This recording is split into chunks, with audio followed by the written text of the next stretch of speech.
and hope you can see me. Still getting kind of used to this. Welcome to the scope. If you can see me and hear me, could you give me a heart? Um, Let me know. Also, let me know where you're joining me from. What city, what state? Would love to just kind of hear who's jumping on with us today. And I'm practicing doing this landscape. Oh, hey, Cindy, good to see you. Happy you're with me today. But I'm trying to do this landscape because I see people doing that, and just making sure you guys can see me okay. So Cindy, if you could type in and let me know that this is good and I'm not sideways or something, that would be awesome. Also, if you are interested in, sharing this with somebody else that you think might be interested. Hey, Sally, good to see you. Hey, we need to connect. You're definitely on my list. So let's find a time. So anyway, if you have people that you think would benefit from, awesome. Thank you, Cindy. That you think would benefit from this scope, then definitely invite them. I'm still learning Periscope, so I can't exactly share with you how to do that, but welcome. Please let me know where you're coming in from, what city, what state. Would love to know who is joining us today. So I'm actually in the middle of kind of moving offices. I had my office in almost like a closet in one part of our house, and awesome, Maine. Sally's from Maine. I bet the temperatures are kind of changing there at this time of the year. Here in Texas, it is still really, really warm. I would bet today it was in the high 80s. So I can't complain because I'm a warm weather girl. But I'm actually in the middle of, Australia. Oh, I love it. What time is it in Australia? You guys are ahead of us. So I would imagine it's like really, really early in the morning, but I don't know. So anyway, I am moving offices. So I'm moving into I have a son that has moved away and he lives on his own. And so I am moving into his old bedroom, which is now kind of our guest room and when he comes home. So things are kind of in shambles and a little bit of a disarray, but you know what, that's life sometimes. So today I am super excited to be sharing with you just some truths and some hopefully information that's going to help you to live a fuller, more alive version of you. That is really my goal and my intent. And if you've never been on a scope and you've never been connected with me before, I'm Emily Quisenberry, and I am a wife, a mom, an entrepreneur. I am a personal growth junkie, and I am a health and fitness enthusiast. And my biggest goal and dream and obsession in life is really to help you to live the very best version of you that's possible, to help you break through limiting beliefs and low self-worth and things to really take your life and your business, if you're an entrepreneur, to the next level. So that's my intent and that's my hope. And so that's why I am committed to Periscope and to really doing this every day. So if this is something that interests you and something that you feel like would give you value, then definitely you want to get on my list so that you can receive email from me. You want to connect with me on Facebook if we're not connected, and then follow me here actually on Periscope so that you'll get the notifications. But today we're really going to talk about how do you get over what other people think about you. I don't know about you, but for most of my life, that has been a really big challenge. I actually, as a young person, was very consumed with being a people pleaser. Anybody here relate to that? Where you were just like, all about, wanting to please other people and do the right thing and, maybe jump through the hoops regardless of how you felt. And so I was very motivated by what other people thought of me. And I'll tell you what I have learned over my life. I'm 45, about to be 46. And the greatest prison that I think someone can live in is the fear of what other people think. And when we're having to really think about every action that we take or everything that we say for fear of what people might think of us, it can absolutely rob us of living a fulfilling life for living into who we were created to be. And so, I'm just curious if that has affected any of you guys. I know for sure in my life it has. I've been an entrepreneur for 20 years, and that has really affected me at times, from really taking the steps out to do the next thing because of the fear of what other people might think of me. And guys, I so appreciate the hearts. The hearts let me know that you guys are with me and that this is impacting you, and love to hear from you. That's what I love about Periscope, is that it's live and that you guys, we can interact. Trying to get over it at 55. Absolutely. You know what? And it's never too late. I appreciate it. Yep. People pleaser. Totally. I appreciate y'all's honesty and your authenticity, because guys, that's where growth happens. When we can really look at ourselves and be honest about what it is that's holding us back, that's one of the biggest steps you can take, because the lie and when we live behind that false pretense, that's where the lie becomes bigger and the fear becomes bigger, and it takes root in our life, and trying to break free from that can become even harder. And I'm just going to let you know right up front, I do not have this all together. I don't have every answer. I am in process, and I will be until I take my last breath on this earth. But my passion and my heart's desire is to continue to grow every single day, and to really help as many people as I possibly can to do that too, who are looking to, like I said, break through in their life. So let's talk about, how can you overcome this fear of what other people think? Because, obviously we don't want to, have people in our life who think we're combative and where we're creating enemies. Obviously we want to have this balance in our life, but so many of us, and I think especially women, I think we struggle a lot of times with really feeling comfortable in our own skin, and feeling like what we have to say is worthwhile and is valuable, and that we're worthwhile and that we're valuable. And so one thing I have learned is that fear, do you know what I'm talking about when I say you're going to do something new? Okay, let's say, I don't know what it is, but I want you in your head to think about something that you've done in your life that was something new. And you got that like butterfly feeling. You got that feeling of kind of anxiety, that you were nervous. You had that nervousness about you.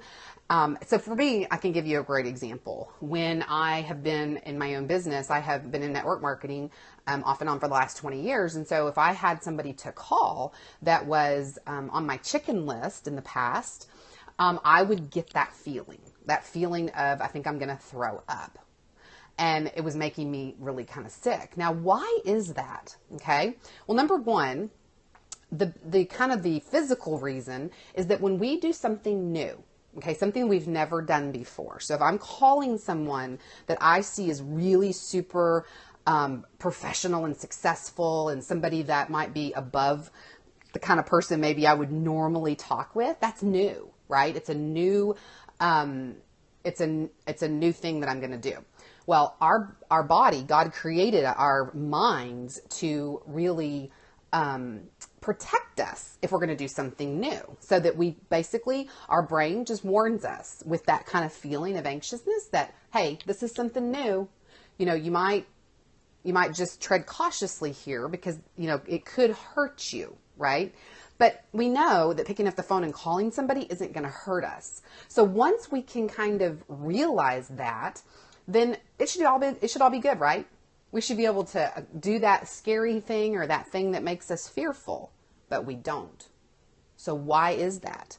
If it was just a physical response that our brain was warning us about, then we should absolutely be able to pull the trigger on whatever it is that's causing us to have fear, but we don't. And the reason that we don't is because of something very powerful. And for most of us, it happens from in our past. It happens from when we were growing up. And it could have been an experience that we had. It could have been something that somebody said to us that hurt us, and that, caused us to create a story in our head that was based on a lie.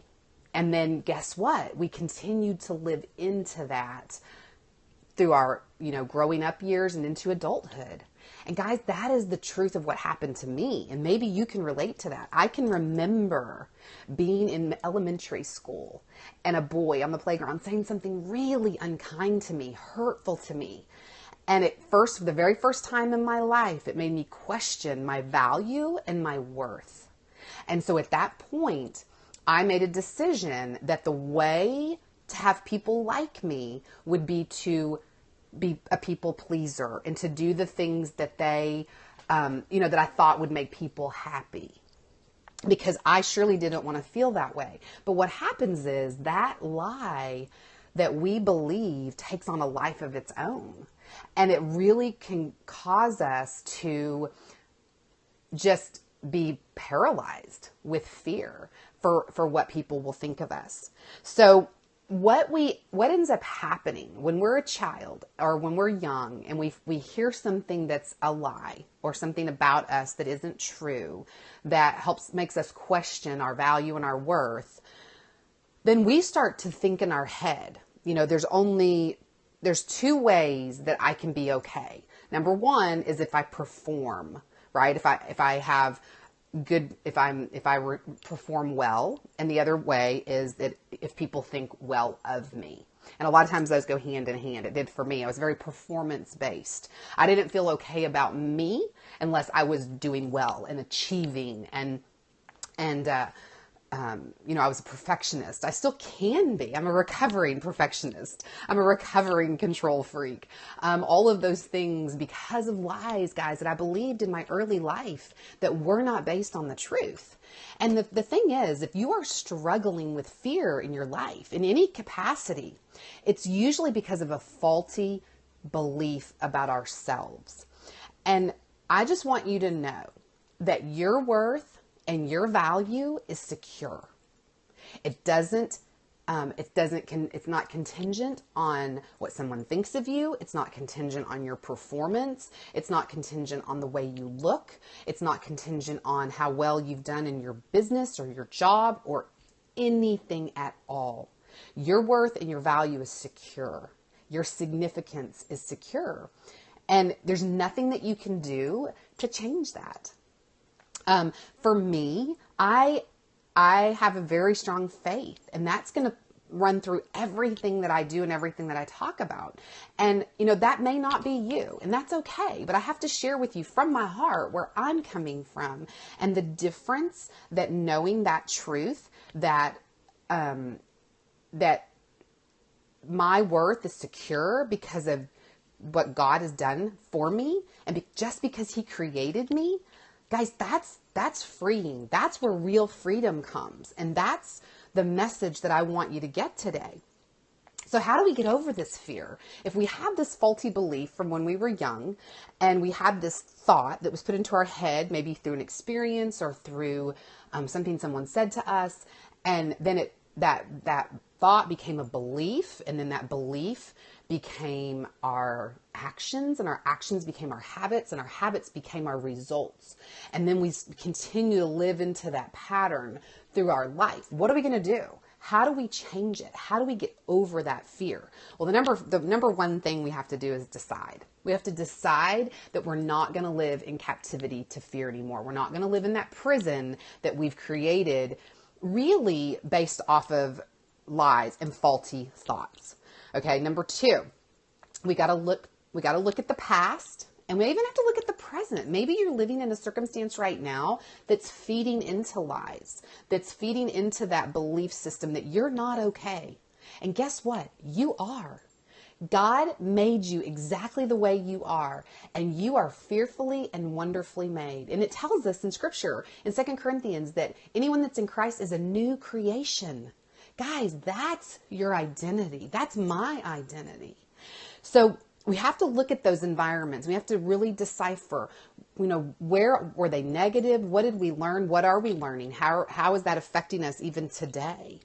And then we have to decide that we're going to replace those lies, whatever those lies are. For me, it was that my worth and value was dependent on how well I performed and what other people thought about me. Those were the two things. And I'm just going to tell you, you talk about a bad thing to base your significance and worth on, because it always changes, because people can like you, not like you, like you, not like you. Your performance can go up and down, up and down. And you're always feeling like you're failing and striving. And that, again, is not a way to live. It's definitely not a way to live a joyful life. So in order to replace those lies, we have to replace them with the truth. And there's several different ways you can do that. Again, for me, I use scripture. Because for me, that's foundational in my faith and what I believe. And so I use God's word, and I have a little note card. I don't have it in here, but I keep like a little 3x5 spiral bound note card little book. And I just write scriptures down in it. You can also do that with affirmations. You can write affirmations down, because guys, when we speak the truth about who we are, it changes our brain, and we have to change those thoughts. Did you know that we have, as humans, between 60 and 80,000 thoughts per day? Now that's crazy. And did you know the vast majority of them are negative, self-limiting, scarce thoughts about ourselves? And most of them are repetitive. Those are things we think day after day after day. And so in order to really begin to live a more joyful, abundant life, to break through these self-limiting beliefs and these negative beliefs, we have to change the way we think. And we have to take captive. That's one of my very favorite verses. It's Romans 12:2, and it talks about taking our thoughts captive to the obedience of Christ. He tells us who we are. He says we are perfect, that we are loved, we are valued. That's who we are. We are completely loved, deeply loved, completely forgiving, fully pleasing, totally acceptable. We are a new creation. We are complete. That's who we are. And anything that we believe otherwise is a lie. And it's going to rob us of the joy we can have in this life. It's not going to be perfect, but guys, this life, God created us to live. He tells us in John 10:10, I came so that they may have life and have it abundantly, or have a full and satisfying life. That's another version. And that's the truth. So another really powerful thing, besides taking your thoughts captive and then replacing those negative thoughts with the positive thoughts, and the positive beliefs about ourselves, is there's another really powerful thing that you can do. And that is to create a visualization. I believe so much in the power of the mind. Our minds are powerful. And one thing I did when I was really getting to the bottom of this performance issue and really feeling like that I had to perform well in order to be accepted and loved, was I had actually our sewage back up in our house. It was about a year and a half ago, and we were sitting there on a Saturday, and all of a sudden we hear this noise, and I walk back into our bedroom, and guys, there was, I'm not kidding, poop coming up into my bathtub and into my shower, and it was disgusting. So our sewage was backing up into our house, and we didn't know what to do about it. Of course, it's Saturday, so we have to call the plumber. It takes them forever to get out to our house. We get it cleaned up. They figure out it's roots growing into the piping that once it left the house. And so, oh my gosh, I was just blown away. And the interesting thing was, I was actually working with a coach at the time, because I'm just going to tell you, I have worked for the last 10 years off and on with a couple of different coaches, life coaches, that have helped me when I'm overcoming these beliefs and these faulty thoughts. And I was working with this guy, and he was telling me that I needed to get a visual that was going to remind me of the lie that I was believing and what that lie was doing in my life. It took me about 2 weeks to figure out that God gave me the most perfect visualization ever, that I got to experience it. I had this nasty putrid sewage come into my beautiful home and start to ruin it with the smell and just with how it could taint everything. And then he made me realize, Emily, when you believe that your worth and your value is based on what other people think, it's just like that sewage. That's what it's doing in your life. Guys, that's powerful. So if you can find a visualization around something that is going to directly tie to that lie that you're believing and show you how harmful it is to you, it can really change things for you. this is a daily walk. This living in abundance, this living in joy, this living in the fullness of God's love for us is something we have to choose to do daily. And so my hope and my challenge and my invitation to you, just as it is to me today, is to really commit to make the decision that we're going to believe the truth, that we're going to take our thoughts captive, that we're going to replace those lies with the truth, and that we're going to create a visualization of what those lies are doing to us, and how they are creating devastation in our life. And guys, I promise you that if you will commit to that, and you may need help, you may need to get it with someone that can help you. And it would be an honor and a privilege for me to have that opportunity to share, to work with you in that way. So if that's something that you are looking for and you have a desire to break through in this area, just, there's a link, emilyquisenberry.com/coaching. And if you actually will just type that in, it'll pull up a little form. You can fill it out, and then you and I can have a conversation to see if that would be a fit for you, and to see if it would be a possibility for us to work together in that way. Because I have, obviously experienced it firsthand, and I know the power in working with someone that can really help you identify these things and move beyond them. So again, guys, my hope for you is that you will live the fullest, most alive version of you, that you will break through to a new level in your life and in your business, if you have one, in your relationships, in your health, in your fitness, and that you will live the life that you dream about, that you will have an impact. That is what we are on this earth to do, is have an impact and to really share hope with other people. So if we haven't connected, again, find me on Facebook. I'm at Emily Quisenberry fan page. I'm also on Instagram and Twitter. I'm on Periscope, and I've got my blog, emilyquisenberry.com. So I would love to be connected with you. I would love to put a face and a name and get to know you and know what's going on in your world. So definitely let's get connected so that you don't miss the next scope. Does anybody have any questions, any thoughts, any comments? Definitely want to give you guys an opportunity. Don't want you to feel like I'm talking at you, even though I know I've talked for quite a bit. Anybody have anything they want to share before we close this down? I do appreciate your time. I know that your time is valuable, and my intention and hope with these Periscopes is to obviously pour into you. I want to help you. And so that's my goal and my hope. So it doesn't look like there's any questions or comments. So again, I appreciate it. Stay tuned. I will be back tomorrow. Tomorrow I'm going to be coming to you in the morning. I believe I'm scheduled for 9 a.m. Central Time. So that will be 10 a.m. Eastern. It'll be 8 a.m. Mountain and 7 a.m. Pacific. So if you're interested in jumping on tomorrow, I can't remember what we're talking about, but I think it's about social media. So anyway, how to create influence on social media. I'm really interested in life and how to use that to build a business and to, really make an impact on people, no matter what it is that you do. So listen, I hope you'll go and make it a great night, and I can't wait to see you soon. Thanks.